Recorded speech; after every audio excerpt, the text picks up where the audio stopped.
Viewers are very interested in your observations in relation to this. Oh, I'll say I grew up in Richfield, a little country town in the Diocese of Ballarat, which is where he was born and raised, and he was involved in the church for many, many years in the area where I grew up. So he's been a feature of my sort of Catholic upbringing for, well, gosh, I'm dating myself here, but about 40 years. And I came across him, most of my university life off and on, and he's a great mate, as you know, of Tony Abbott. Interestingly, I have to say this tonight, a media were camped outside of Tony Abbott's home today. I just find that extraordinary that he was asked to comment on this case, but in any event, he said read the judgment should stand, and it does.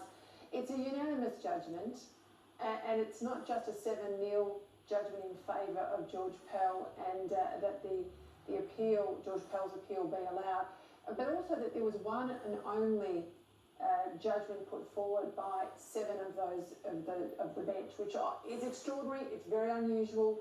It couldn't have been clearer. I mean, the statement, I'm sure you can print it off at home. It only goes over a page, and this is not obviously the full judgment. This is a statement by the court, but it goes to the heart of the issue here.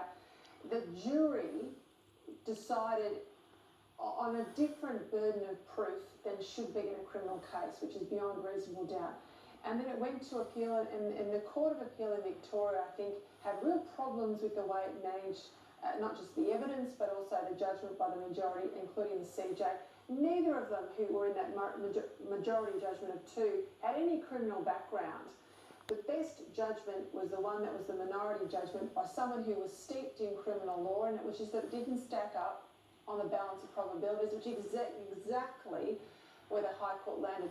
I do want to say one thing about the Victorian police here and the legal system in Victoria.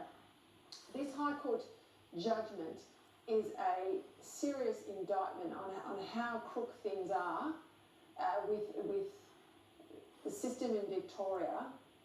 How poor the Court of Appeal erred in matters of law. And also, I think, importantly, Alan, go back to what was happening in the Victoria Police at the time they were canvassing for this investigation against George Pell. It was in and around all the Lawyer X stuff. And there are already in the Royal Commission hearings evidence being put forward of emails, basically to the phrase between senior police, don't worry about this tomorrow, i.e. the Lawyer X gangland stuff, George Pell's front page of the papers, and basically we can stand and hide behind the cover that the George Pell case gives us. People should be asking serious questions in Victoria about what happened when this case was initiated and carried through the courts, and what else might have been happening elsewhere. Well, Peter, just running off that comment to wind this up. Where do we stand now in the Victorian system? We've got this infamous Lawyer X case implicating the police and the legal system, and now the Pell case. This is collectively a scathing indictment of the whole system down there. I notice Premier Andrews had virtually nothing to say today. He should be ashamed that his system has spawned this kind of behaviour.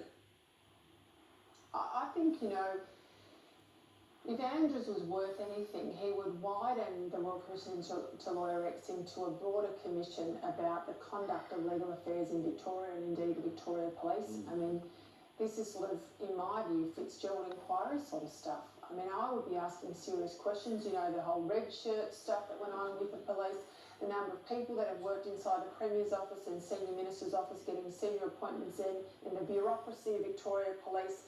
There's just too much stuff that's gone on in the last sort of 15 years in Victoria that just doesn't smell right. Dead right. Well, look, we're going to take a break, and after the break,